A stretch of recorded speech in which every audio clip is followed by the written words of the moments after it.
End of the presentation. We're going to talk about Neo versus Ethereum, and I think we are good to go. So yeah, let's get into that.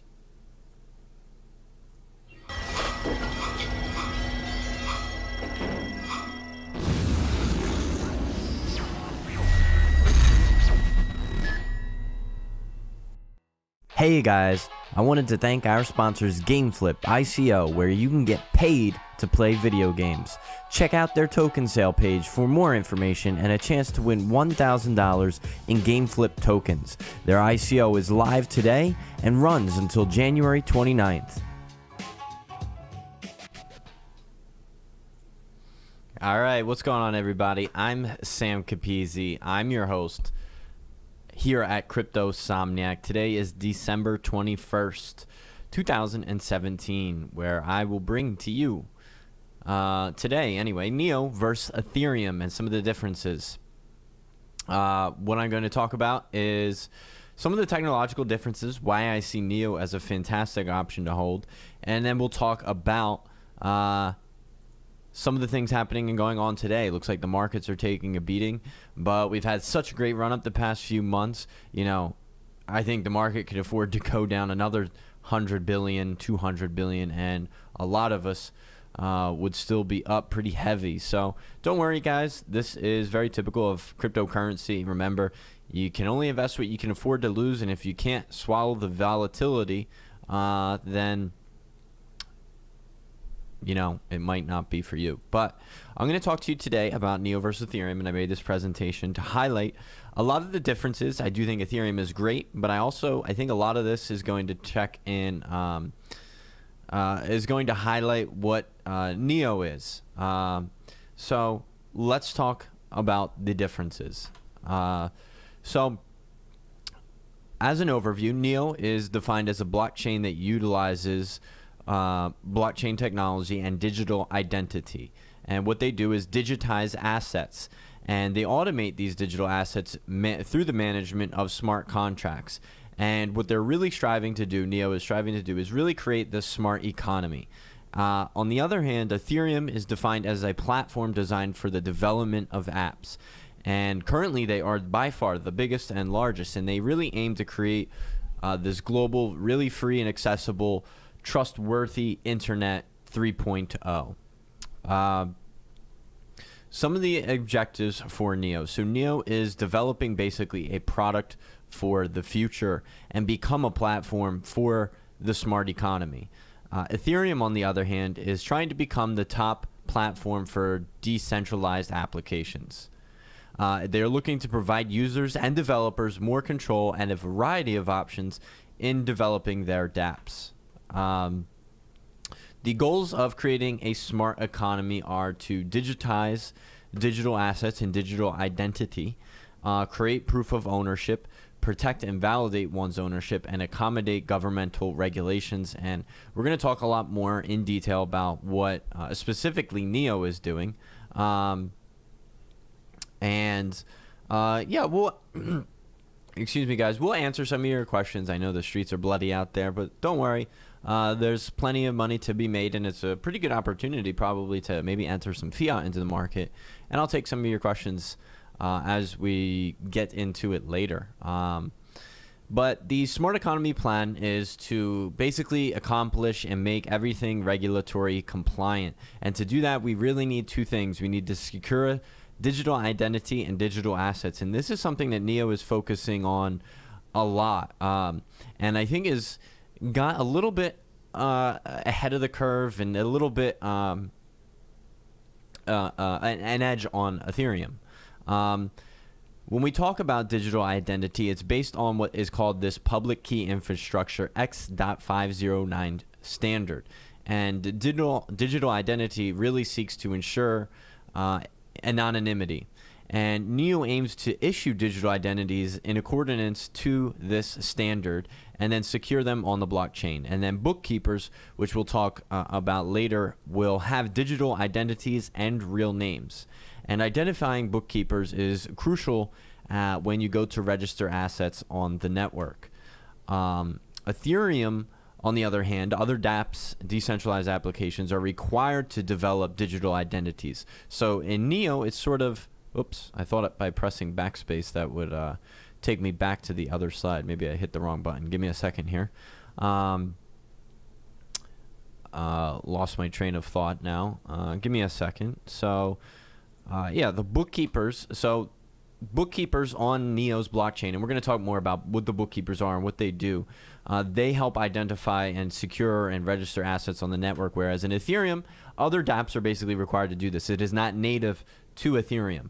And digital identity dApps will be added and secured in the blockchain. And for example, things like Civic, I think Hello Bloom, they have to do with digital identity, credits, credit reports, and things of that nature. So this is not native to Ethereum, whereas Neo is trying to make that kind of native. Digital assets on Neo. So digital asset certificates are compliant. That says compliant with Neo. However, with Ethereum, digital assets are issued and secured in the blockchain and not necessarily compliant.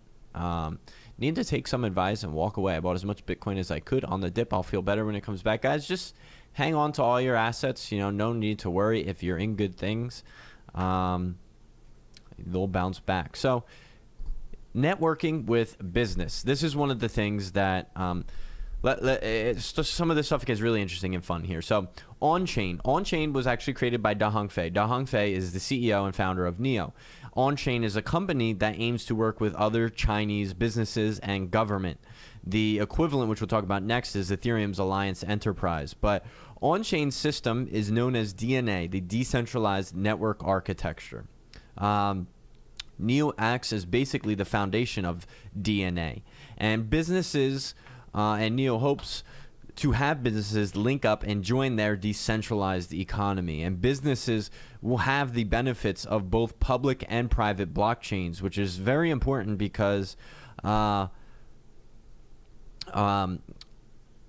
example, Ethereum, the way it's run right now, they just recently added ZK Snarks, which helps to increase anonymity and increase security on the blockchain with them. And it's going to be huge for big banks, major banks, to want to utilize financial institutions, utilize their blockchains without privacy. We don't want large amounts transferred from large institution to large institution for very little or with no privacy and numbers flying around. OnChain is seeking to provide private blockchains, while on the other hand, Neo will seek to provide public blockchains. Again, OnChain is a company that Da Hongfei, founder of Neo, founded. And they work very closely together with Neo. Some of the on-chain projects include a number of different Chinese reputable projects. So they work, for one, with Microsoft in China on several different things. They are the first Chinese blockchain to accompany or join Hyperledger. They were chosen as KPMG's top 50 fintech company in China. They're partnered with Alibaba, so therefore Neo kind of has this loose, I guess you could say, partnership with Alibaba as well. They've received investments from Fosun Group.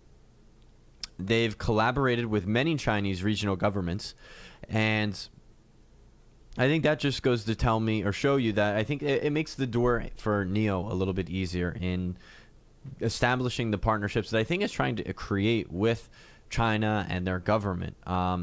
And developed ontology, which creates private encrypted data networks. So as I mentioned, OnChain will help create some of the private blockchains on Neo's platform that they are building in their smart economy. Ethereum, on the other hand, has been well versed in this arena here. So businesses link to the Ethereum blockchain via the Enterprise Ethereum Alliance. There are a number of reputable companies, and this is actually when I first got involved into Ethereum, actually. When Ethereum, I heard, had partnered with companies like Microsoft. That was one of the first times I bought Ethereum, when I found that out last year for like $6-7. And the number of companies here in the US that Ethereum is partnered with is, more than astounding. Microsoft, Intel, MasterCard, HP, BP, very, very good reputable companies. And I think they have this over NEO at this point. These partnerships established and lined up. I give the edge to NEO in that regard. Next up is atomic swaps and cross-chain integration. So NEO's version of atomic swaps is what they call NEOX. And NEOX provides NEO with the ability to have atomic swapping and cross-chain integration. What that basically is being able to talk across different blockchains. So, for example, having Omise Go be able to talk with, say, Civic. That would be cross-chain interoperability. Users will be able to swap crypto assets and transact across multiple blockchains, both private and public. Smart contracts will be able to interact across multiple blockchains, both private and public. So that is what NEOX is trying to do for Ethereum. On the other hand, Ethereum is capable of doing atomic swaps. It was actually already accomplished once. NEO has yet to do any atomic swaps. However, Ethereum will definitely need specialized applications to handle large-scale cross-chain integration, and there are dApps and decentralized platforms that are seeking to do this right now, namely things like Ethereum, Kyber. We have things like Raiden and Plasma trying to fix and address some of the scalability issues. Oh, darn it. Every time I press backspace, I do not go back a slide. How do I go back a slide if I want to go back a slide without backspace? I used to be able to hit my backspace button to go back a slide. Maybe I need to press the left and right arrows. Let's give that a try. After it loads. Yeah. I just got to press the left arrow. Sorry about that. Let me go back to where we were. And I'll take some of your guys' questions and look at the market. So cross-chain. So we talked about cross-chain for Ethereum. So community. So NEO has this really cool thing called the City of Zion. In fact, the City of Zion made one of NEO's wallets, the Neon wallet, the NEO block scanner, and translated a lot of documents and developed the NEX platform, which I believe we talk about next. Yeah, we do. Which is really interesting. I don't think Ethereum has a fair comparison to the City of Zion.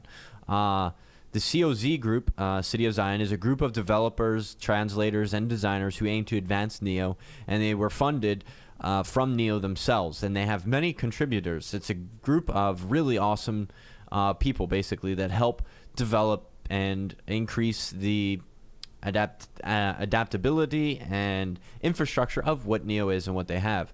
Ethereum, unfortunately, doesn't really have a fair comparison. And like I said, if you've ever used the Neon wallet, the City of Zion is actually the group of people and developers that had made that. Next. So Next is an upcoming ICO developed by the City of Zion. It's a platform that aims to provide NEO with payment solutions and host decentralized exchanges. And NEX will offer effective solutions to NEO's transactions. And meanwhile, Ethereum kind of already has this in place and is ahead of them in the game, or ahead of the curve in that regard. They have what is known as, I'm sure many of you know, are ERC20 tokens, and they are already very usable on exchanges. They're very easy to deal with. They hold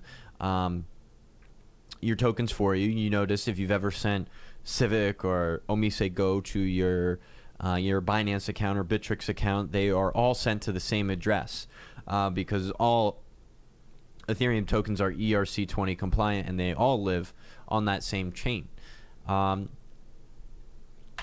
What else? So, Project ICO.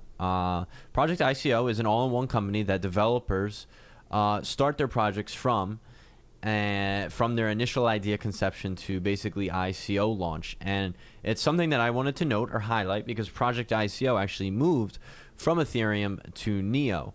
The similar, I guess, comparison over on Ethereum would be TokenHub. TokenHub is a similar project working on the Ethereum platform. Microsoft China. So, Microsoft China. NEO is partnering with Microsoft in a developers competition that offers just about $500,000 in prize money. Ethereum has many more collaborations with established companies that we talked about earlier, and probably many more in the future, I'm sure. dApps and ICOs. So currently Neo only has one ICO, I'm sure many of you know about, and one dApp, RedPulse and AdX. Recently, Neo has upgraded their platform. The upgrade will enable Neo smart contracts to interact with website interfaces, and what this should do is really help expand Neo and take it to the next level.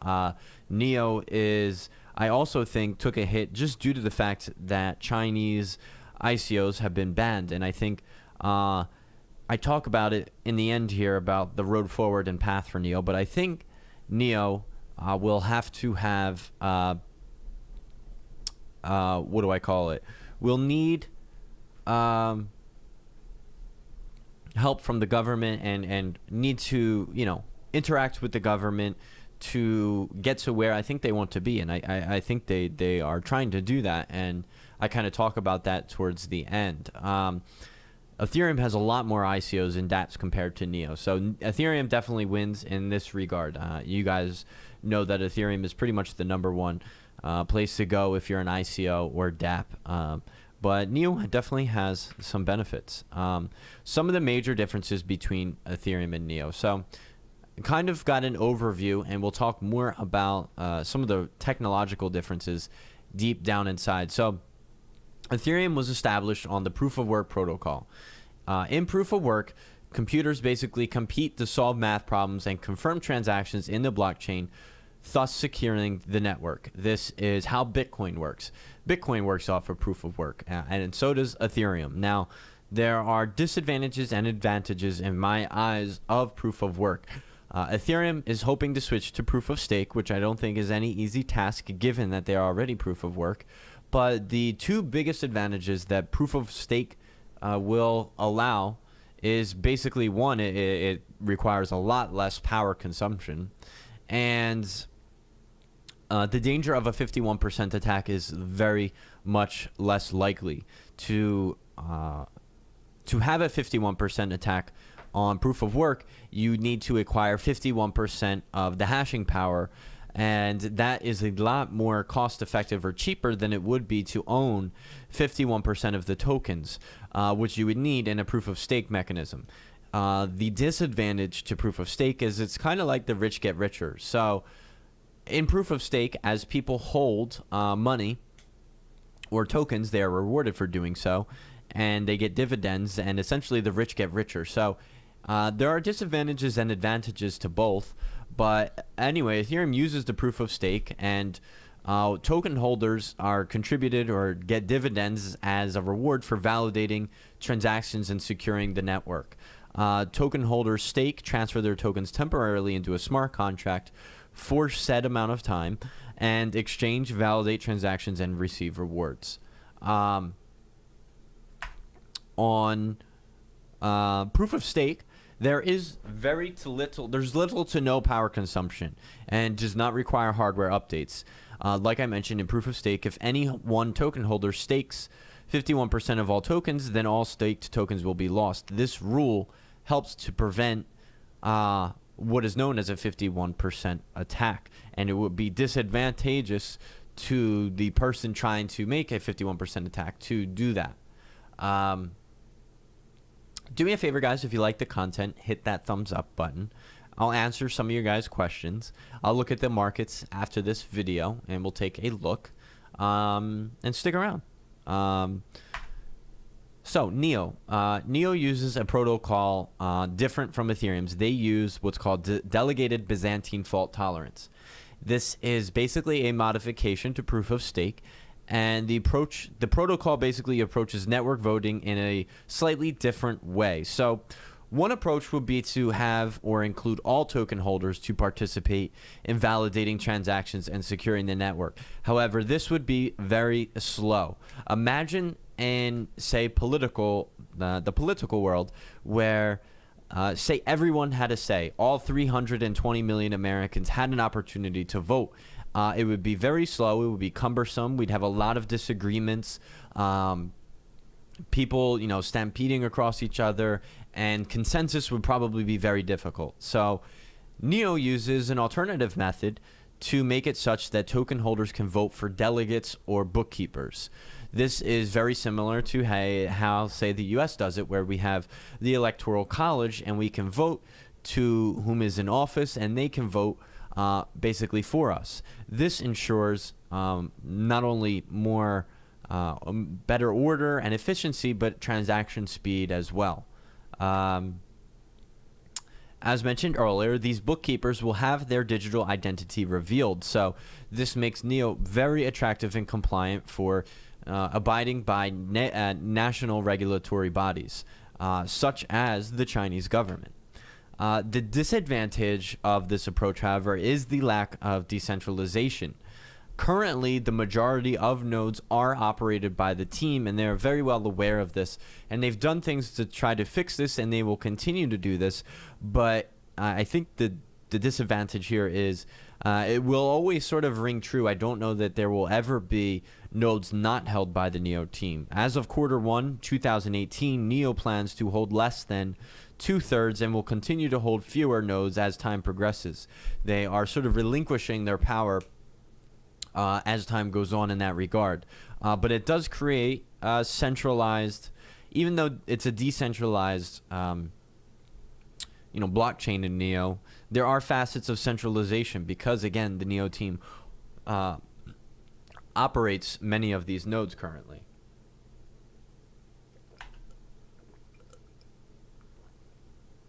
Now, talking about transaction speed, also, guys, do me a favor.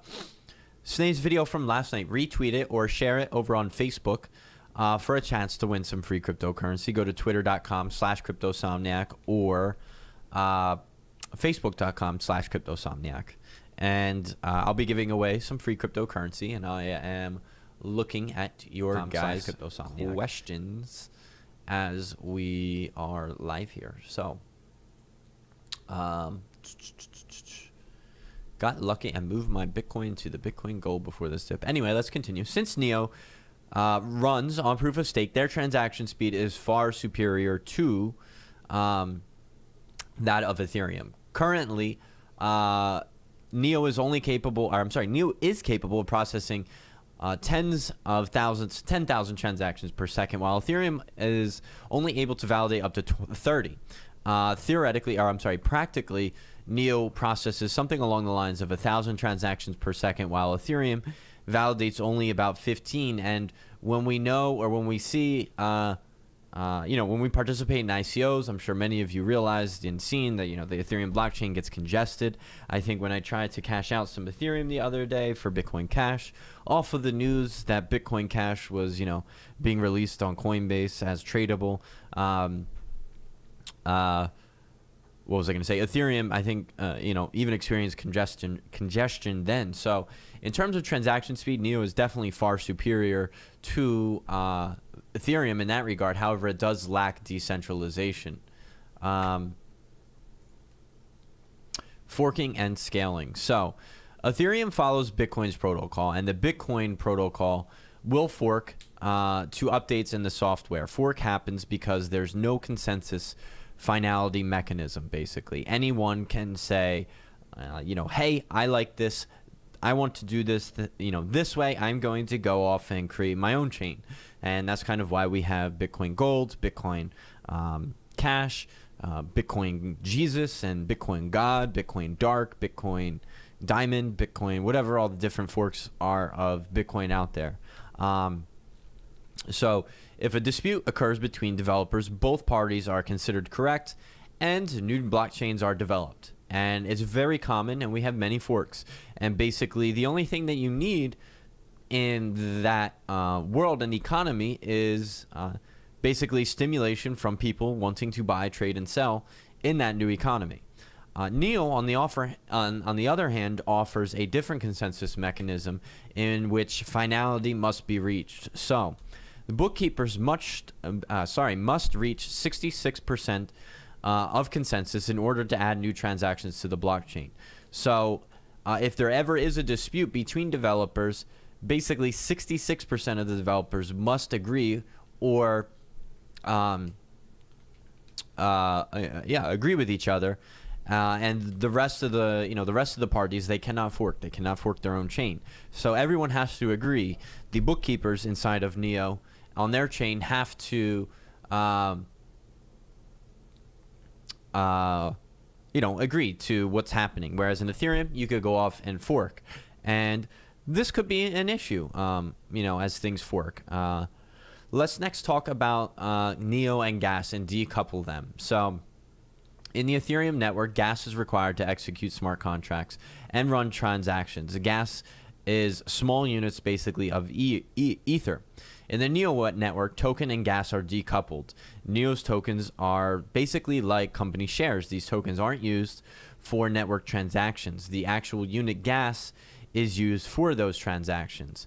Gas is generated by holding Neo in a personal wallet such as Neon, the wallet that the city of Zion has created, and I think it costs around 500 Gas to execute and hold a smart contract on the Neo blockchain. So any ICO that wants to start up and run their dApp has to basically have at least 500 Gas, and as time goes on, of course, they'll be more expensive as time goes on. Neo token holders are incentivized when voting to bookkeepers who will give less transaction fees, basically. Low transaction fees will lead to more users and essentially more Gas. Darn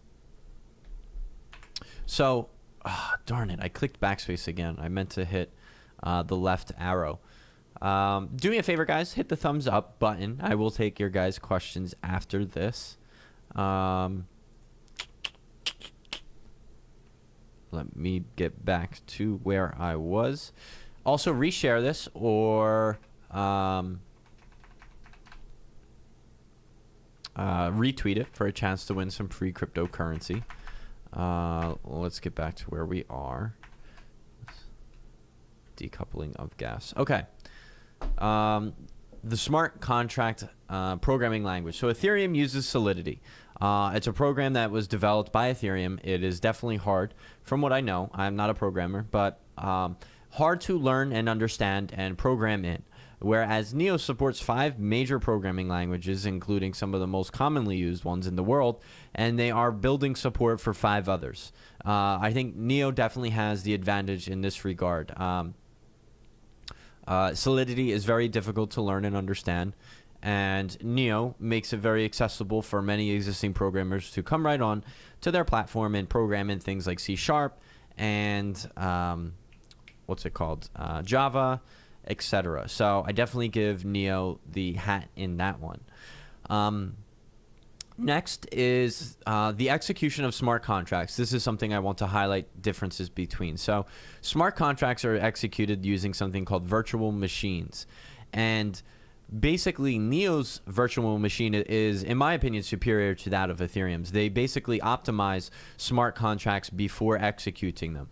Virtual machines optimize smart contracts by basically analyzing their codes and making them more efficient. The way they do this is basically imagine you have a store list, a grocery store list from your mother, and everything is written down and there is no order to it, and you have to go pick up the carrots and the potatoes and the cereal and then the milk, and you're flying across the grocery store from one thing to the other. Whereas if you took the time to organize that and you put them in an order where you could go buy all the potatoes and vegetables in one area and all your starches and corn and things in another, all of your lemonades, your milk, and your drinks in one, then things would run more efficiently and smoothly. Basically, Neo does that. Ethereum does not, and they hope to plan. They plan to hopefully adopt that soon. The virtual machine in in Neo, does take into account these things, and they analyze codes prior to running them. The only downside is that they take a little bit longer to execute than they do versus Ethereum. But they're very much more optimized and efficient in that regard. It just takes time to basically order and analyze the code in that regard. So I give Neo the hat on that. Some of the important differences that I also want to highlight are that NEO is theoretically quantum resistant compared to Ethereum. Ethereum is trying to adopt, and they are aware that their protocol is not quantum resistant, and I think that they will try to do things to that in the future, but currently NEO is. Ethereum also employed ZK snarks, which NEO has not, and NEO's, Ethereum's ZK snarks is basically their version of privacy. This protocol was developed first by Zcash and ensures smart contracts privacy and proves ownership without risking any private data. You can basically prove that code was executed correctly without even having to know what the code was. You can know that a transaction was ran and executed by Ethereum's virtual machine, and you don't need to actually see the code. NEO, on the other hand, has no similar feature. Next, I want to talk about, and I think this kind of ends the presentation, NEO's two different paths for success. And I think the first one is that NEO's capabilities allow it to compete directly with Ethereum and basically turn it into the main ICO and blockchain development platform. Ethereum is already well established as just that, and I think it will be very difficult for NEO to take over Ethereum in that regard. However, I do think NEO has a lot of great potential to grow much more substantially. Eventually, I think the market will have support, several support platforms in this regard. I think we have things like, you know, NEO and Cardano and Quantum and Lisk and all these different platforms developing. The second path, I think, for NEO, which I think is more likely, is that it won't necessarily compete with Ethereum, but will be dominated as the major platform, DApp app platform, and smart economy in the East. China and surrounding companies will certainly pump huge amounts of money into NEO, making Ethereum's cap potentially much lower than what NEO could be. China has, however, banned ICOs and exchanges recently. However, everyone is expecting that China will open its markets back up for blockchain development. And NEO, I think, has positioned themselves with partnering with these companies and having the backing of OnChain and things like the City of Zion and Nex at their disposal to basically become just that on the second path. I think China aims, of course, to be an economical leader, and the country is very open to adopting new technologies that will help grow and stimulate their economy. China also has what is known as the 5-year blockchain development plan. The country has banned ICOs and exchanges basically to get time for creating their own plan, is my belief. And the blockchain development plan could very well make China the leader in this technology. And I think that you've seen that already even with mining today and mining Bitcoin. Bitcoin mining is very centralized in China. 80% plus of the world's Bitcoin miners live in China. And I think it's just a matter of time until NEO opens up the gates for, and that was the last slide. China opens up the gates for things like this. And I think that will basically really just skyrocket NEO's price. And I honestly think that looking at the price of NEO recently, some of that has actually probably been I guess, what's the word I'm looking for? Taken into account or priced in. That's the word I'm looking for. Let's refresh this. I think NEO, a lot of the price is currently priced in. I'm sure the day that China opens up its gates, it will do very well. I think NEO is near its all-time highs, at least in USD values. I'll look at the charts in just a second, but NEO is just shy of some of its all-time highs. I think we saw as high as $75, $80. Not too far off. We were just there a couple of days ago. The market cap, I think, is at an all-time high. And I think the day that China allows ICOs and exchanges, and I know that they are, they're working on, like I said, a 5-year blockchain plan. And I think the day that that happens, you will see NEO skyrocket in price. let's actually just take a look at the chart and see where NEO is at the moment in terms of Bitcoin. I know what it is in USD value. We already are on NEO. Let's open up some indicators. Let's go to the daily and let's pull up NEO and we'll look at it on Bittrex. Ideas on KWHICO. I'm not familiar with it, unfortunately. NEO's actual this is very interesting. We've seen this many times, trying to break through this line here. Right now it's pretty much at an all-time high. Not an all-time high. It's actually not at an all-time high when you look at it in comparison to its Bitcoin value. It's actually very far off from that value. It has held its own, however, while Bitcoin has sunk recently, and it's really traveling very much so down this little channel here to try and sort of graph it. I'll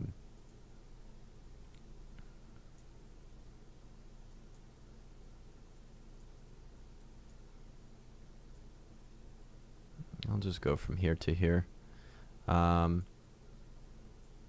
It has not been able to break through this. It looks like it keeps, coming very closely to it, and each time it fails and then goes back down.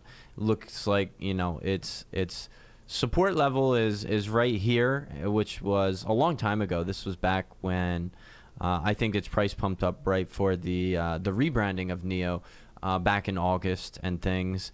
But it looks like it's pretty much, in terms of Bitcoin, right back at its original value. So investing in it, I mean, not right now, just a couple of days ago, 12.6, about a week or two ago, it was pretty much at the same levels that you saw that prior to the rebrand back in this region here. What's up with NEO? So we just covered a lot of what NEO is in comparison to Ethereum. I think NEO, like I said, I think NEO is not necessarily competing with Ethereum, and I don't think that's the most logical choice for NEO and its road to success. What do I think about Lightning Network? Someone asks on Twitter. I think Lightning Network could definitely help scale Bitcoin, and from what I know is when we talk about Bitcoin and Bitcoin Cash, and let me open up my website, Bitcoin has the ability to implement Lightning Network, and because they have Segwit already implemented, whereas Bitcoin Cash does not, we'll have a much easier time about going to integrate Lightning Network. Lightning Network is the ability for side channels to exist and have payments transact basically off-chain, and final results are reported back on-chain, and really allows Bitcoin to scale and helps Ethereum scale. And it's one of the scaling solutions similar to Segwit that will help increase speed and transactions for the better, essentially. So I do think Lightning Network is great, and this is one of the reasons I think I favor Bitcoin over Bitcoin Cash, is because it has Segwit already integrated in it. And while Bitcoin Cash, it is not impossible to integrate Lightning Network, it is much harder to do that. Somebody asks, can I do a video about staking coins? Yes, I certainly can. I'd love to stake coins, and I'm definitely in the mindset of creating wealth and residual income and things of that nature. I bought a house when I was younger. I've always tried to find ways to reinvest my money. I have very little fiat and cash on hand. I'm always looking for ways to basically outpace the dollar, because many of you know, we've earned something like 3-4% in our banks each year, which is, I'm sorry, 3-4%. That would actually be fantastic. I don't know why I said 3-4%. More like 0.5% or 1/4% if you're lucky. Sometimes 1%. You see all different numbers. So, you can, if you're smart with money, you can outpace the money sitting in your bank and just on standby. Sham Tyagi asks, Neo, Ethereum, Icon, or Quantum, best percentage gain? which one. So which one do I think will have the best percentage gain? I actually like best percentage gain. Okay. I think Icon probably has the potential to be the largest in percentage gain because it's the lowest in market cap, which makes sense. If we look at ICX, its market cap is, and that's interesting. Those numbers aren't right. Let's make sure CoinMarketCap works because these numbers are basically pulling the same API. So let's see if CoinMarketCap's is working correctly. Yeah, their market cap isn't reporting the right thing either. Interesting. I know ICX's market cap is pretty low because it's really new and it's only on a couple of exchanges and its price is only $2.59. There is no word on what the token supply is, so I can't even calculate the market cap for you. If I knew what the circulating supply is, I could just calculate the market cap. You would just take the circulating supply and multiply it by its current price, and you would figure out the market cap. But because it has the smallest market cap out of all of them, I think it has the greatest potential to give you the best gain. Now, that doesn't necessarily mean it will. I just think it has the biggest potential. But if you ask me which one is my favorite, and I think may net you the most gains over the long haul, I actually think I prefer Quantum. And I did a video a long while ago on Quantum versus Neo, and I know this video was on Neo versus Quantum, but if you Google or YouTube, what is it called, Neo versus Quantum, I'm pretty sure you'll find my video near the top. Yeah, it's actually the first one. I would suggest watching that video. I've said many times on the channel that I favored Quantum, and would like and would rather be invested in Quantum over Neo. I think the team is better. They are not as heavily marketed, and they were very underpriced and undervalued for the longest time. They were well cheaper than Neo for the longest time. They were, as other coins grow, do you see their blockchains clogging up as much as Bitcoin? Someone asks on Twitter. Yes, I do. You know, I think what Bitcoin has is the affordability of being tested largely at scale. It has $300 billion in it. It has a lot of people using it. So I do believe that other blockchains will experience congested networks. Some of them are trying to take scale into consideration prior to building. Things like Cardano and things that are, you know, creating the ability to do cross-chain atomic swapping. But anyway, you know, I think Quantum, Sham Tyagi, to answer your question, I think Quantum is my favorite still and has the best gains to be made in it. And if, you know, you're unsure and why I think I like it better than Neo, go watch the full video. Let's look at your questions. By GVT, what am I still bullish on Genesis Vision token? Yes, I am. I was really looking on CoinMarketCap just last night for coins that are low in coin supply and still solid projects. I mean, you can scroll down the list and find plenty of projects that have low coin supply. You have Gnosis, Gnosis, whatever. Gnosis, that has a low coin supply. Let's move to page 2. You have Sibcoin and Triggers and not District 0x, BlockTix. You know, a lot of coins that you've never heard of. What I was doing last night was I was actually trying to go down the list to find coins that had low coin supply, that were solid projects. And really the furthest one down the list that I still to right now come across is GVT.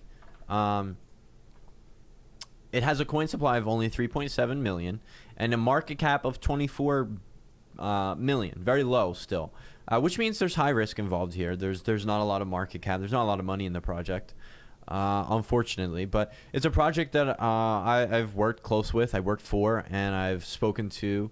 And Charlie Shrem is very outspoken about it, which is good for me, you know, good signs.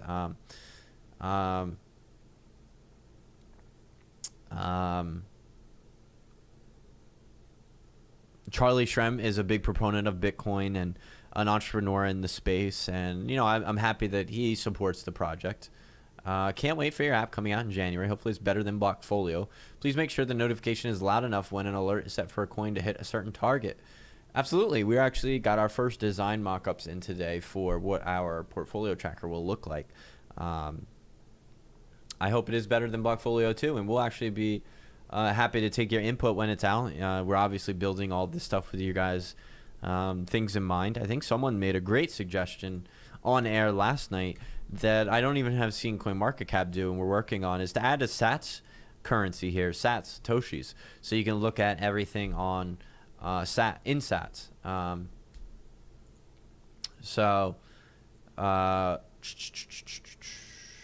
Yeah, I don't. If you guys have any suggestions on what the site should look like, or what kind of look or feel or feature you want to add, you can always contact us at the bottom of the page. Is Bitcoin the only coin trying to implement the Lightning Network? No. So Lightning Network is being tested on, in my eyes, and I think a little bit faster, Sats. Sats confuses the hell out of me. All you have to do is take the Bitcoin price. So if you take the Bitcoin price here and multiply the Bitcoin price by 100 million. That's all you have to do to figure out its equivalent in Satoshis. That's really all you have to do. It's pretty simple. It's just a pretty simple 100 million multiplier. What was I going to say? Somebody just asked a question. Oh, so Lightning Network is also being implemented on Litecoin. And Charlie Lee says they're testing it on their testnet. There's no word as to when that might be available on the mainnet.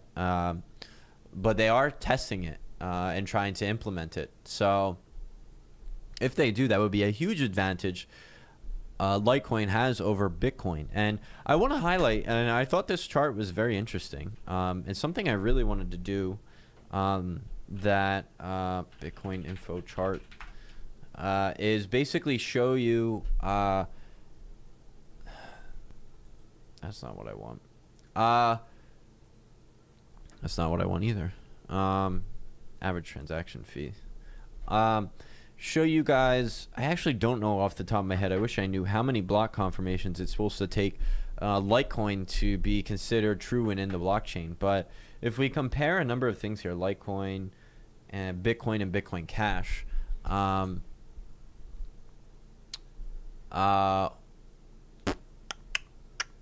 and let's zoom in on the last, couple of months. You can see Bitcoin's average transaction size or fee is astronomical. Really not suitable for scalability in my eyes, but there's things that can be done here. Bitcoin and Bitcoin Cash are at similar levels, but what I really want to highlight, actually, comparing it to Litecoin, is the block time. And we have to zoom in here to get a better picture, but both Bitcoin and Bitcoin Cash have similar block times. Litecoin, thank you guys. Alex Chekalov needs 6 block confirmations. Last time it was from 20 to 30 minutes. So Litecoin needs only apparently 6 block confirmations to be considered true in the blockchain. And on average, it takes Litecoin 2.5 minutes to discover new blocks. So at 2.5 minutes times 6 blocks, it takes roughly 15 minutes for a transaction to go through.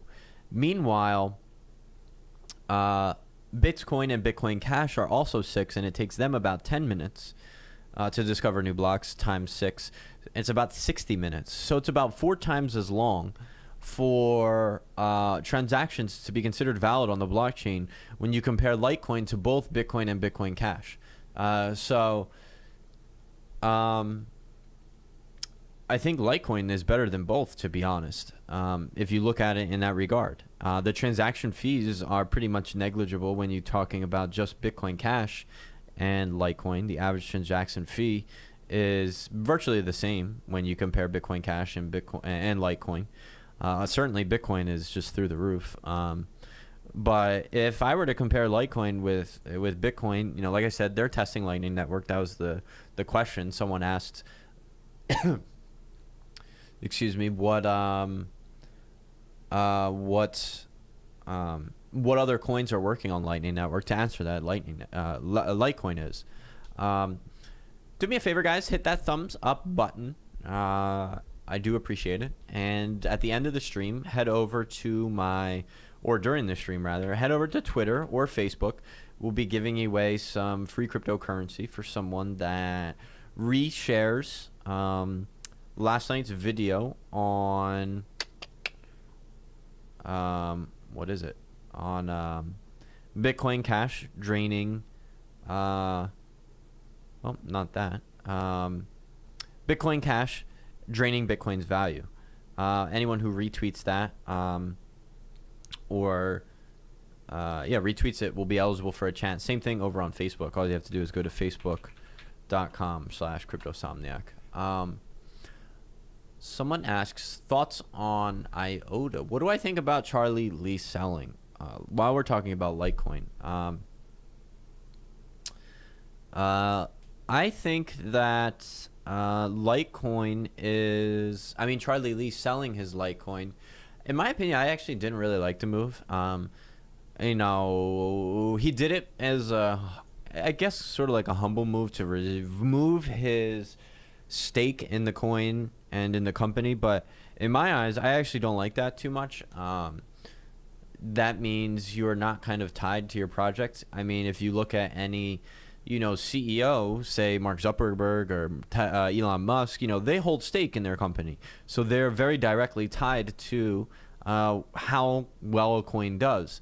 I think Charlie Lee removed himself because cryptocurrency is extremely volatile, and even just tweets from someone vastly affects the price of the coin and token, and wanted to sort of remove that, I guess. But to be honest, I'm not a fan of that. I think that, you know, you should have stake in your own company. That's how pretty much every corporation here in America works. So take it with a grain of salt. I heard something about Litecoin and Facebook. Makes me wonder actually where Charlie Lee went. Did he just reinvest in Bitcoin, or what did he do?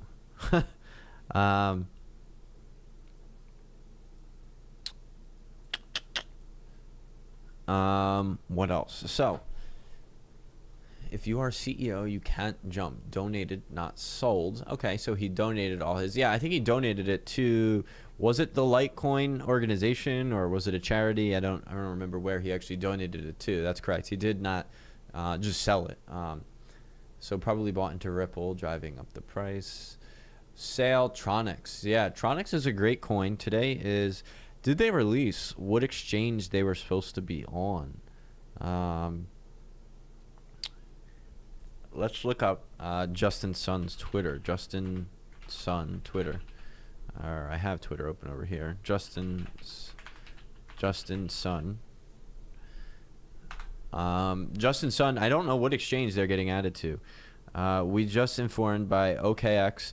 We'll list Tronix on December 22nd, and you can feel free to deposit on January. So that is one of the biggest pieces of news that we were waiting for. He was saying that they would get into or on a major exchange. Looks like it's being added to OKX. And a lot of other great announcements and things coming from Tronix. They are releasing their code, I think, on the 29th of December. So they will be open source. Someone asks, can I DM you on Twitter? Of course. They are going open source. I'm sure they'll get listed on many other exchanges. They got a lot of great things coming. They are releasing plans to create 10 million mobile wallets. A lot of cool things. And Justin Sun is really an influencer. He is basically the millennial student of Jack Ma. And he has a ton of popularity, fame. He's an influencer. When he tweets, this thing gets pumped. So if you're a fan of the Tron project, I definitely follow Justin Sun's Twitter. Let's look at other questions. I need to donate more plasma to buy on the dip. Let's look at today's prices.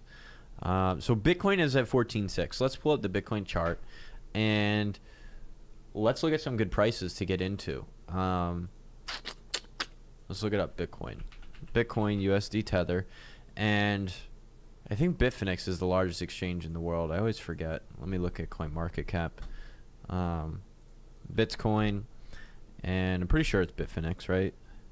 Yeah, Bitfinex is typically by far the largest Bitcoin exchange in the world. So we'll look at it on Bitfinex. Look at that dagger. Lot of red. Lot of red. Let's pull up my charts. Today is honestly one of those days where you just got to pick up a little bit if you have any spare fiat. But on the 4 hour, it doesn't look too good. Let's first look at the daily and just look at what's going on here. We are sinking a lot. Let's start by just let's draw a Fibonacci retracement. I love to use Fibonacci retracements to tell me where to get into a coin at a good price.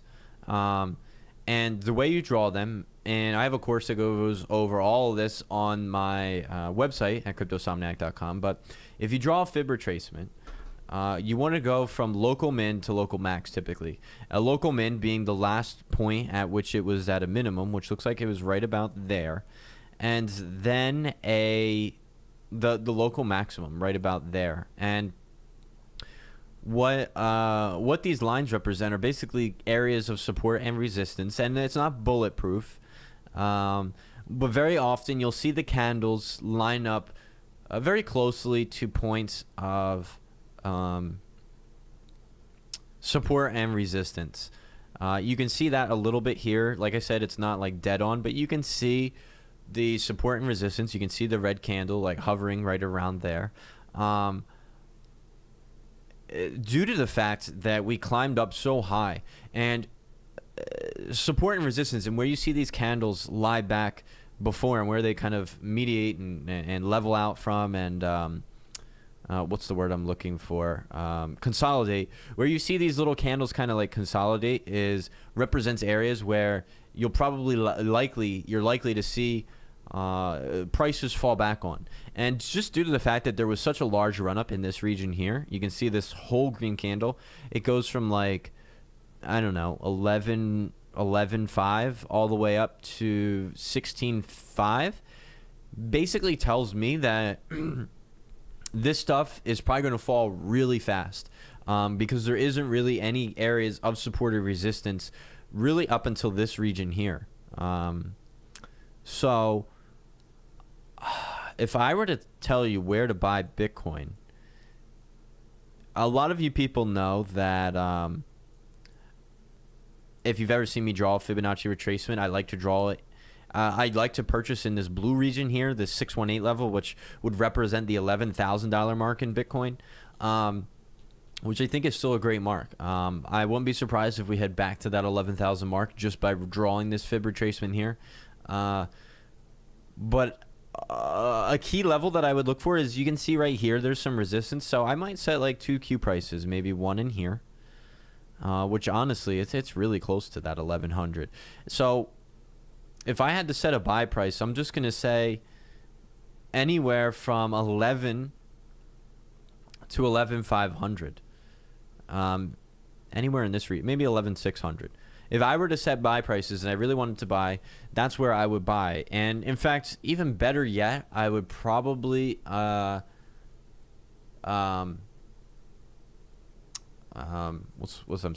Dollar cost average in your orders, where you buy each dip. So, you know, right now we're at 1,400 and we're falling fast, guys.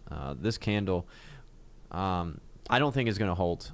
We can zoom in on this and take a look at some of the smaller intervals here, but yeah,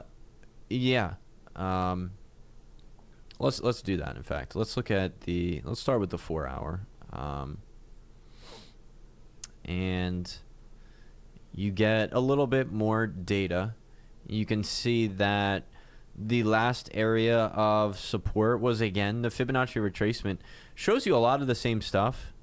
In here, it actually shows it a little bit better. You can see some of these candles bouncing off of these lines back and forth at pretty good, at fairly consistent levels. Like they kind of line up pretty well. And it shows you here that maybe 12.6 is a good area to get in. It looks like we broke right through that one. So 12.6 might be the spot we rest on next. Looks like we are. We're probably going to descend. Let's take a look at some other statistics. Let's pop this back out. The MACD does not look good. Looks like it's dropping on the 4-hour very, very badly. The RSI is pretty low, though. Let's change this and zoom in to 1 hours. And the MACD also is kind of just, you know, free falling there. If we look at, let's zoom, pop open just the chart here. I mean, we see the same stuff. This region in here looks like kind of the next biggest area of support. If I just drew it right in here, and this represents, you know, that 10 to $12,000 region in here. If it drops that low, I would definitely look to pick some up. If you have any fiat on hand, that is definitely one area I would look to get in. Oh crap, my phone died. Let's see if there's any questions on Facebook. That is definitely one area. But yeah, if you're looking, I always say buy dollar cost average, buy on the dips, buy gradually, place in buy orders. If you have any money, fiat money to enter into the markets, I think now is a good time. And you want to dollar cost average that and sort of hopefully make your best decisions, you know, and get the best price by averaging in. Why the dip on the coins on Coinbase? I think everything just took a dip. Honestly, I don't think there's anything in particular. Ben says thanks for the update. No worries. David Pringle, hello. What the hell is going on? Can you include Cardano too? Yeah. What was I gonna say? Oh, I also wanted to highlight the market cap, which has dropped pretty drastically. We had a lot of money fall out of the market, which honestly, wow, that's the first time we've seen that in about a long time. And maybe this is the top, guys. Maybe this is the top. For a little bit, you can see markets are always cyclical. Generally, markets continue to increase and have more money over time when you invest in a stock. Generally speaking, over the long haul and over the long period of time, you expect a return on your money. You know, you invest in the stock market for 10, 15 years and you hope that you have money. And it's very cyclical. And, you know, they say something in the stock market, it happens like once every 7 years. I think in the crypto world, once every 7 years is like once every, you know, 7 weeks, basically. Something I would love to do is actually pull up the Bitcoin chart and show you guys the period of time between each peak. And I want to do that. Anyway, all I'm saying is, I guess, basically, you have cyclical corrections. A lot of people are new into cryptocurrency. Like, you can see the amount of money that was pumped in since, you know, the big... this is only the last 3 months. Wow. Gosh, this chart doesn't even show it that well. But the amount of money that's been pumped in since pretty much, you know, November, where we were hovering between 100 to 200 billion, has been astronomical. I doubt we go back to 1 to 200, but, you know, things need to correct. And maybe this is that correction. And maybe nothing happens for a week or 2 or a month. This happens all the time in crypto. This happens in July. The markets were sluggish. This happened in September. The markets were sluggish. This happens all the time. I've been invested into cryptocurrency for a while, and things need time to correct. There's always these little bubbles. I don't think by any means, I don't think cryptocurrency is in a bubble or Bitcoin, but things do correct, and you have minor corrections, and that's sort of natural in any market. One thing I did want to show is I want to go back to the daily, and I want to start fresh. So if I just go to a different exchange, it'll delete everything, and let's go to the second biggest exchange in the world on GDEX for Bitcoin. We're on the daily, and my did not want to draw that. Delete that. Pull this over, and so we experienced a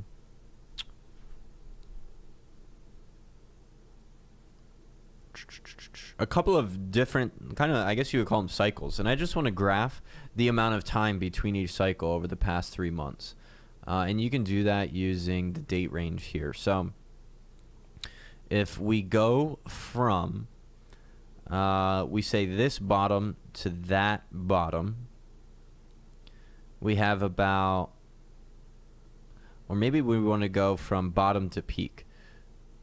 So we went from bottom to peak there, and it's about 47 days.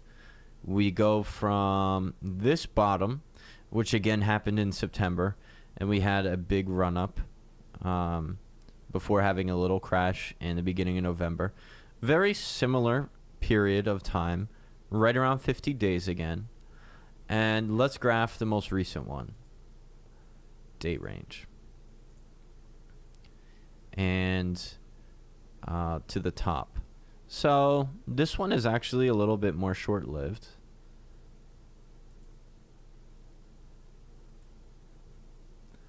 I actually drew this a while ago, and maybe this correction will be short-lived. Maybe this will correct and turn right back on itself. I don't know. Some of the charts say otherwise. The MACD doesn't look good on a lot of these intervals for Bitcoin. But honestly, before today and yesterday, I was thinking we wouldn't see a correction until this date here, pretty much, which is like the beginning of January, which made sense to me from just a psychological standpoint. People have off during the holidays. People are sharing, you know, the wealth and the knowledge and how to get involved, how to get started, people becoming invested, etc. And you know, it follows suit with the last 3 dips, right? 53 days, 52 days, all in that 50-day region. So I'm just using history as a precursor to, you know, today's date and time. But who knows? You know, obviously markets aren't, you know, cyclical to the day. Otherwise, you know, everything would be, you know, pretty much predetermined, and there would be no money to be made or lost. Let's look at your questions. The recent run-up in LTC was because someone knows that big news is coming. The West Coast times are killing me. I'm going to do some trading and take a one-eyed power nap. See you in 15 seconds.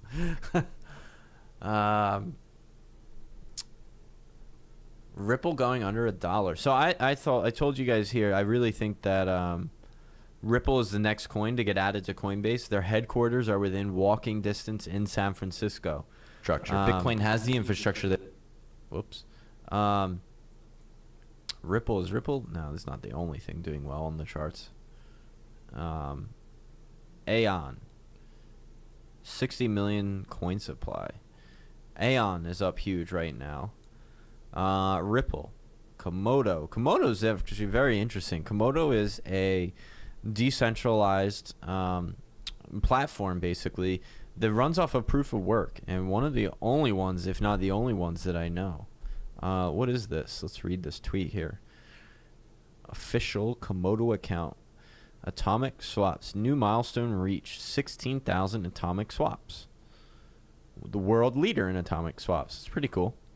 I agree. Hope I'm the insider leak right before Ripple gets added. I mean, I do think Ripple makes the most sense, especially as Coinbase is a big regulatory body in cryptocurrency. And I think Ripple is, just due to the fact that it is very centralized and controlled by Ripple Labs, and it's partnered with a lot of banks. I think it makes the most sense for it to be added to Coinbase. And there's a lot of rumor and speculation that it is. And honestly, I think... honestly, if it does, I don't even know how much more it rises. Some of its recent price action might already be priced in if we just look at the recent run-up of Ripple. It's gone up a shit ton in the last 2 weeks.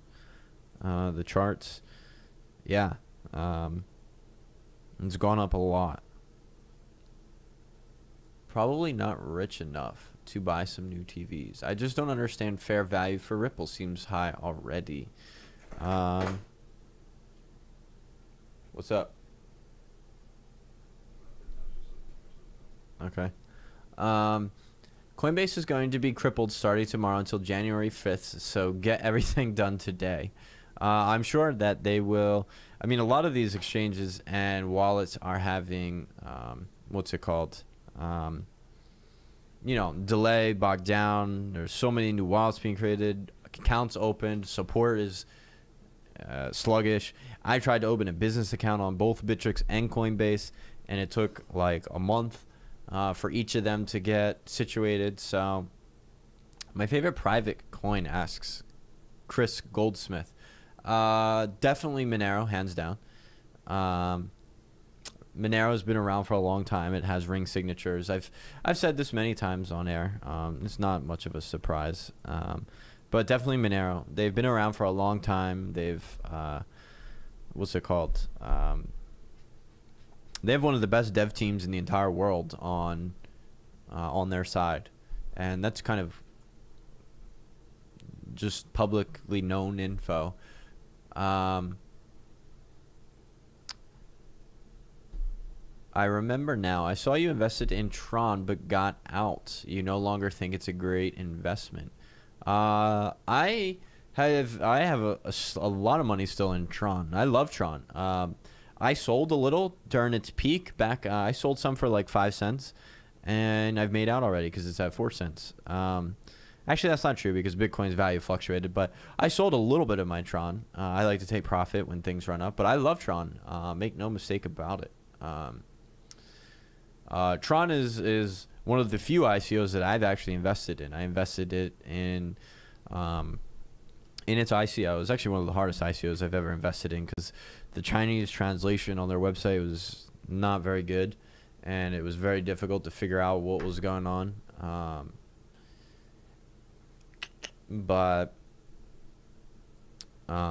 Yeah, I love Justin Sun. I love the roadmap. In fact, I've never seen a more massive roadmap in my entire life. What is it called? Tronics white paper. Let's see if I can show you. They have something like a 10-year plan. It is crazy. I've never seen it. White paper in English. And they have a really fantastic team. Backers from so many different areas and other companies, and Alibaba, and founder of Clash of Clans and Clash of Kings. So many good things going for them on their side. A really well-written white paper, too, actually. I read the entire thing, and it was pretty good. It was actually converted to English pretty well. Is this the white paper? No, it is not. This is just the versions. Where's the roadmap? Let me see if I can find the roadmap by control-F-ing it. Roadmap. No, that didn't work. How about road space map? That didn't work either. Tron schedule. Tron schedule. Okay. They broke these down into pretty dope names. Star Trek and Eternity, Apollo, Great Voyage, Exodus. They have a plan all the way up till 2025. Just to briefly cover them. Exodus, free data, point-to-point distributive content updating, storing and distribution mechanism, happening now. Then they move into the Odyssey phase in January 2019 to June 2020. Economic incentive empowered ecosystem. The Great Voyage, personal ICOs, July 2020 to July 2021. Apollo, free flow of value, decentralized and individual exclusive token transaction. Star Trek, the cash in the flow, decentralized game and market forecast, and then Eternity, transformation of the flow. You can read all about what those different roadmap objectives are, and I won't summarize it in this video, but I loved Tron. Justin Sun is in Forbes 30 under 30. They have people from Ripple invested. He is one of the only post-90 student of the first period of Hupon University, founded by Jack Ma. They call him the protege of Jack Ma. He has his master's degree at the University of Penn, an Ivy League school here in the United States. He's CEO and founder of Paiwo, China's largest streaming audio service app in China. The synonymous here would be, or the whatchamacallit, The similar one here, it will be Spotify. He joined Ripple in the early days, where he served as chief representative of Ripple's Greater China region. He's in Forbes 30 for 30. He's also in 2017 30 under 30 in Asia. I can't say enough good things about Tron. The only bad thing really is that it's got a humongous token supply. Where is Tron? Tron has got a circulating supply of 65 billion tokens, and I think it is, yeah, it's got a total supply of 100 billion. So they're not all released yet. Tron, $100, $1,000 by 2020. That would be insane. I don't think that ever happens. Just for it to get to 1 cent.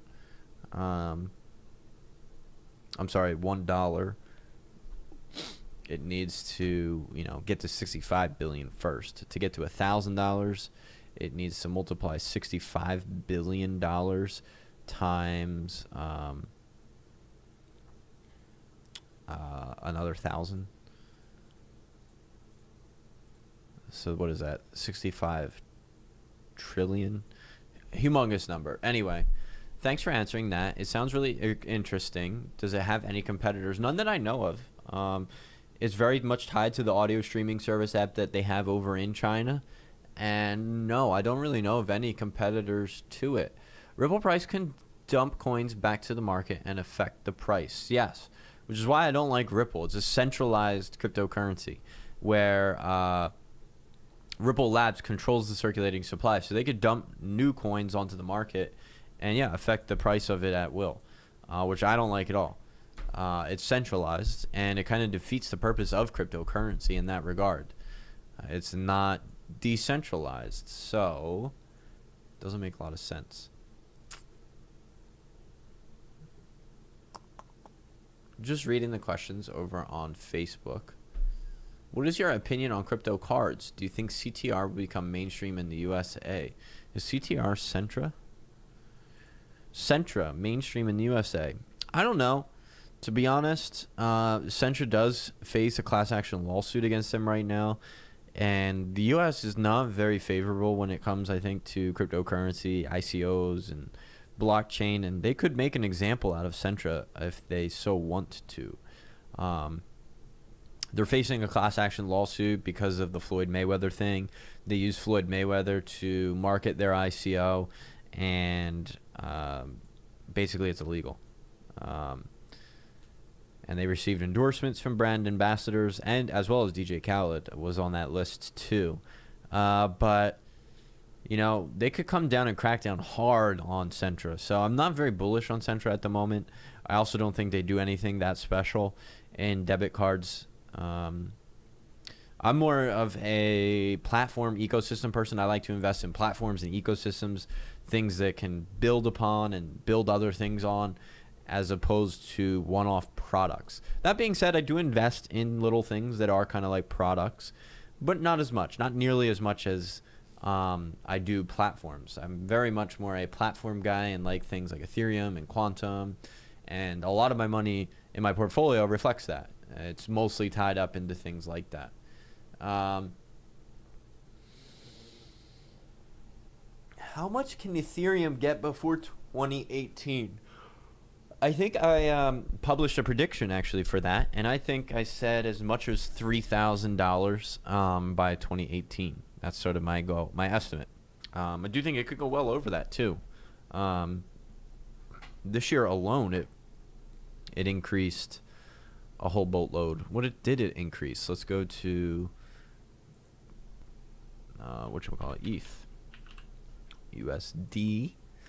And if we look at it on the first of the year, sick. It doesn't even go back that far. We're going to have to use coin market cap.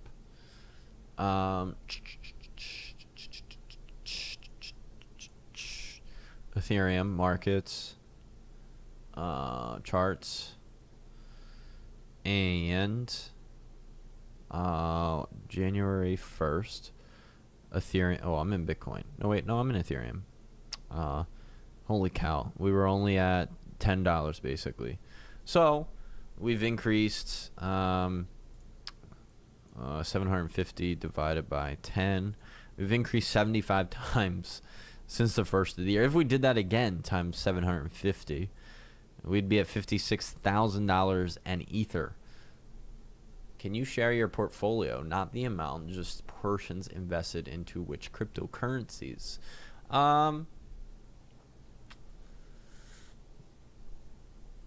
I'd rather not on air. I do privately in one-on-one sessions. I will say that I am invested mostly, like I said, into platforms. And for me, the name of the game is really acquiring much Bitcoin and Ethereum as possible. I'm heavily invested into both. And I will say those are my two largest investments by far. And they make up a large percentage of my portfolio. And everything down is kind of a top-down risk assessed. Basically, everything at the top is the safest, like Bitcoin and Ethereum. And then the next coin is my next least, the one that I think is less risk averse. And at the very bottom of the list is the most risky coins, things like ICOs and brand new coins, things that are very new and young.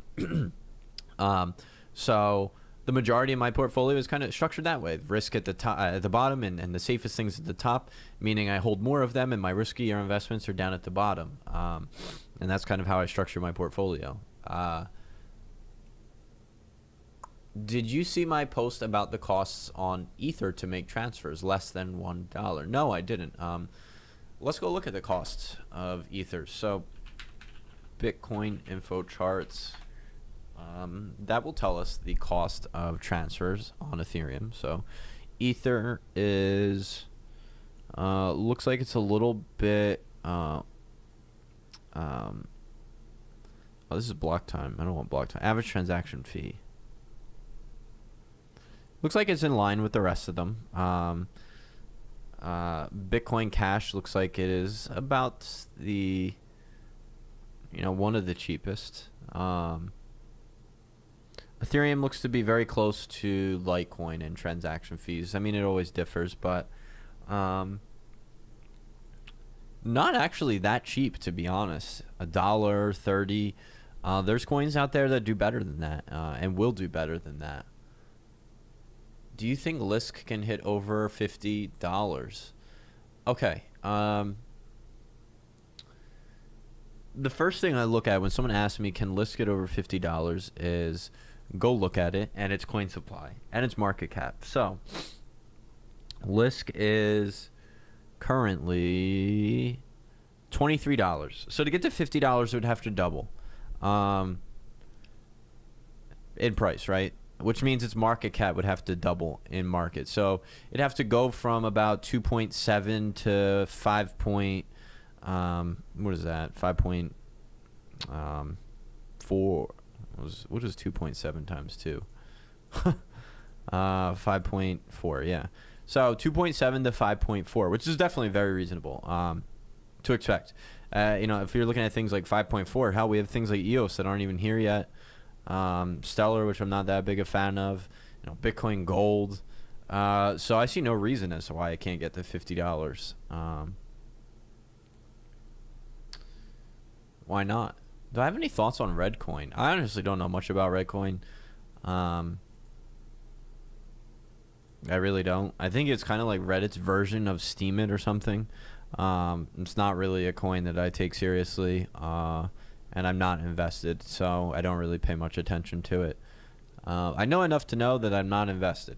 That's about it. What I think about Neo,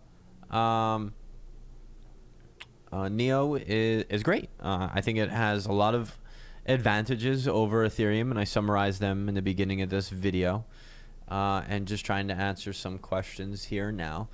Sonam is really cool. I've read a really interesting article on Sonam. It is basically using cloud computing to do a bunch of different things, and some things that have never been done, actually. They do have some competitors like Golem, and I think there's this new company called iExec. I think it's an ICO stage, though. I don't know. Maybe this is not an ICO anymore. I think iExec is something very similar as well. But I do like Sonum. I like Sonum a lot. Is Monero safe for savings? How risky is it? I think it's extremely safe. And I don't know what you mean by savings, because like you can save your money in Bitcoin or Ethereum. I don't know if you mean the risk that's involved with the investment vehicle that it is in terms of your money going up and down, or is it safe meaning secure, or I don't know what you mean exactly by that. What's your opinion of EOS and the growth and popularity over the other platforms you're investing in at the moment? I think it's ambitious and it's a long project. Something I dislike a lot is that its ICO is a year long. I like that it runs off of delegated proof of stake. I like that Dan Larimer is the CEO because he's proven himself on other projects, namely Steem and BitShares. So they have experience. I like that. I think he's very smart. And I think delegated proof of stake is a very interesting piece of tech. But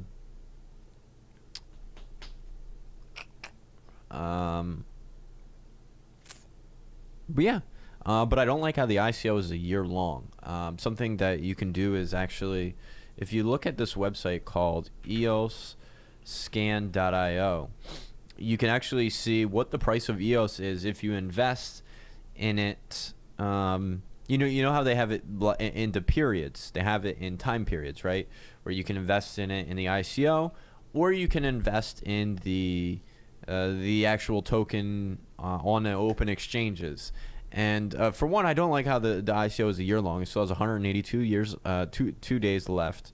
And right now, if the ICO period were to end right now, you would get one EOS token for 21 cents. What I don't like about it is that I'm sure that devs and friends and people buy up a lot of this price. I mean, obviously the period hasn't ended yet. It ends every 24 hours. It starts a new period. And they can buy up the rest of these tokens and buy them for cheaper than what they go for out on the open exchange. If you look at this chart right here, it tells you every day what the price of an EOS token went for based upon how much was contributed, its equivalent in Ether, and that total contribution amount in US dollars. But I think it's kind of bullshit because they can obviously see this number, this whatever it is, if you go back to the top, 21 cents. You know, obviously you had a choice to basically purchase EOS on the open exchanges or purchase it through the ICO. And I'm sure that people come in here corruptively and, you know, purchase up to the point such that they could essentially commit arbitrage and purchase EOS for prices that are, you know, pretty favorable, which is interesting. I don't know. I don't like that idea.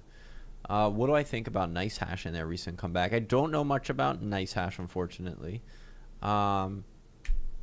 We talked about Tron. I could see Lisk at $50 this time, 2018. Absolutely. Verge, I know, has something interesting, but I don't know if they offer anything that Monero doesn't. Monero has been around a lot longer, has better devs, and Verge is, as far as I know, I don't know if they do anything different than Monero other than offering people the ability to, I do know with the Wraith protocol, they are allowing people to make their transactions public or private. It's kind of like an on-off switch. And I guess that's beneficial, but I mean, you could just use Bitcoin and Monero for privacy and public, you know, or Litecoin and Monero or whatever you want. Doesn't really matter. I don't think Verge offers anything new when you speak about it in terms of Monero. Don't depend on CryptoSomnia for every coin question. It is better if you learn how to chart and research and trade yourself. Absolutely, New Freedom. Thank you. Definitely, you know, I'm obviously here as a resource. You know, I want to offer my opinions on what I think is interesting in my opinions, but I'm only one person. There are so much people, things on the internet, opinions, and ultimately, you have the. I mean, you should really, you know, have the obligation of holding and having your own opinion,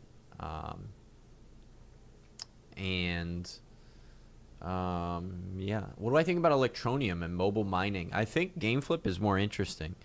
I think GameFlip is a direct competitor to Electronium, and I like GameFlip better. The biggest thing I like about GameFlip is they have an advisor from EA Sports, or maybe even a partner. And they have an existing company. They've been around for a long time. In fact, when you go to their website, is their ICO over? Why is it not even here? I can't even find it. That's weird. Where is the ICO? Anyway, they have a good web company already, GameFlip ICO. And what in the world? Token sale GameFlip. Here it is. Wow. All right, because I'm a U.S. citizen, I can't even find the page anymore. Well, that sucks.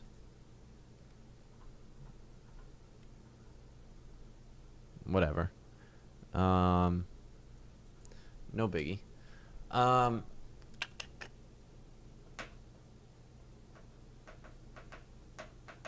Any thoughts on Ethland and Ethos? I think Ethos is just a rebranded version of BitConnect, right? Yeah. Not BitConnect, Bitcoins. I don't like it. I don't like it at all. I don't like it at all. Their team is pretty crap. I think the coin is crap.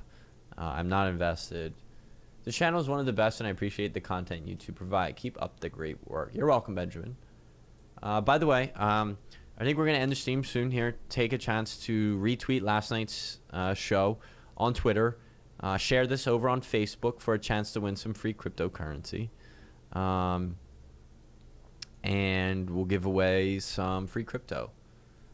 Last night's video, I'll give you guys a couple more minutes, was Bitcoin draining, or Bitcoin Cash draining's Bitcoin value. And same thing over on Facebook. If you go to facebook.com/cryptosomniac, you'll have a chance to win some money by sharing last night's video on the same thing. And where did it go? Where did it go? Where did it go? There we are there. And, oh, let's also, if you guys haven't checked it out yet, Sleepless Cryptosomniac. If you type that into YouTube, you'll find the Sleepless 24/7 never-ending stream, which maybe it's down right now. Streamed 6 hours ago. Maybe our internet went out and we didn't even notice it. We usually have the stream on 24/7. Subscribe to the channel. We'll make sure we get that back up soon. Usually the stream is on and someone's always there chatting, and we're always there. Well, we're not always there, but we're there a lot. Just chatting. And doing some different things. And usually we have the charts up 24/7, like kind of like this. But unfortunately today, looks like we went down and no longer have it. So we'll get the charts back up and running. What else? Let me take a last moment to see any questions over on Facebook that I didn't get a chance to. What triggered the big meltdown a couple of hours ago? Can't really say if any one thing in particular happened. Maybe it's just that time to correct. And it's normal. So, I mean, like I said, guys, I've been in cryptocurrency for a while.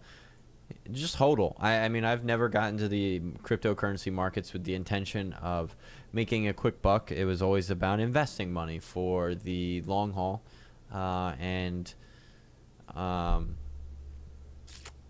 you know, creating wealth as opposed to quick flips.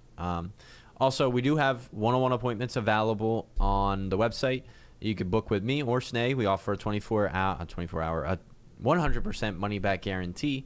If we're not able to help you, we're always happy to give you your money back. And we have a course that teaches you everything that you need to know to get started into cryptocurrencies. It includes how to set up a wallet, how to get on an exchange, how to invest in an ICO, how to chart, and should really start you on your path to hopefully making investments, and making wise choices when it comes to investments and getting started. So check that out. And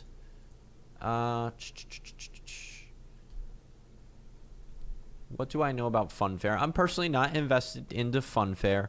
I'm not big into the gambling products or ICOs or what's it called?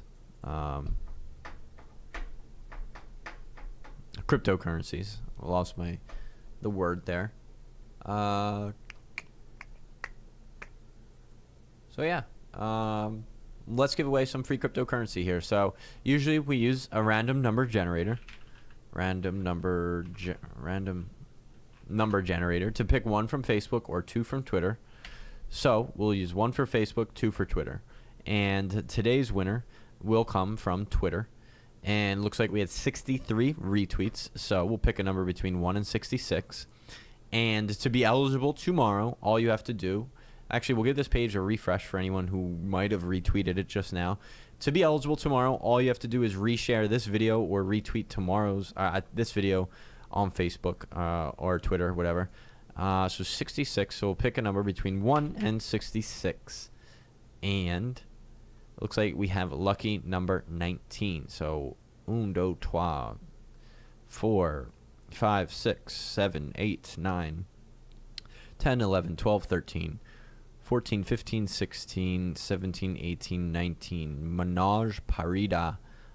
We will capture your name out. And someone from my team will get back to you with some free cryptocurrency, namely free Tron, since Tron is a project that I'm a very big fan of. Definitely think you should look at picking some up, especially at these levels, one of the cheapest coins on the market right now, or at least one of the biggest losers. So check it out. And we'll be back tomorrow or maybe even later tonight with some more stuff. So thank you guys once again. Hit that thumbs up button. Subscribe if you're new to the channel. And feel free to leave your comments in the video below. We'll be happy to answer them or make videos or topics further in the show or further in the future on some of those things. So thank you guys all for watching. And remember to stay a crypto-somniac, because the markets never sleep, so neither should we. Good night.